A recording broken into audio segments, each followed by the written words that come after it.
রাত জেগে পাহারা দিয়েও ঠেকানো যাচ্ছে না হাতির উপদ্রব। শোয়েব হোসেনের প্রতিবেদন।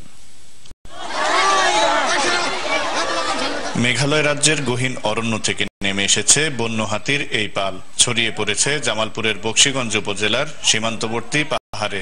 সন্ধ্যা নামলেই দল বেঁধে হানা দিচ্ছে গ্রামগুলোতে, চালাচ্ছে তাণ্ডব।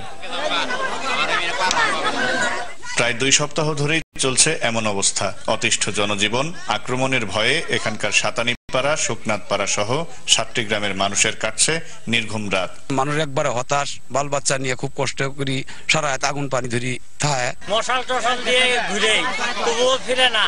অনেক কষ্টের মধ্যে, এই আতঙ্কের মধ্যে আমরা হাতি খাদাইতেছি। তারপরও থামছে না হাতির আক্রমণ। নির্বিচারে ধ্বংস করছে ধান ক্ষেত সহ গাছপালা। আমনের মৌসুমে হাতির এমন তাণ্ডবে কাঁচা ধান কাটতে বাধ্য হচ্ছেন চাষিরা। অনেকে আবার আতঙ্কে ছেড়েছেন বাড়িঘর। ফসল আদি সব শেষ, আর বাড়ি ঘরও ভাঙতেছে। মানুষের নিরাপত্তা নাই। বাগান বাড়িতে পুকুর আছে, পুকুরের পানি নষ্ট করছে, মাছ নষ্ট করছে। 2 একর 3 একর 4 একর করে একবারে খাইতেছে। কি করা যায়? ঘুরে নিতে যায় না, বন্দুক নাই, বসাল নাই, হাতের নাই, বাতে নাই, কি দিয়ে ঘুরেব?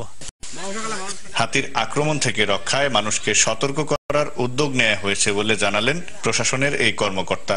গারো পাহাড় এলাকায় দলবদ্ধভাবে বন্য হাতি এসে ফসলের ক্ষতি করে।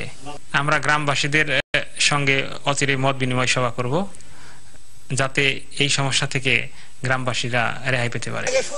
এলাকাবাসী জানিয়েছেন, প্রতি বছর আমনের মৌসুম এলেই বেড়ে যায় বন্য হাতির উপদ্রব, চলে নির্বিচারে তাণ্ডব।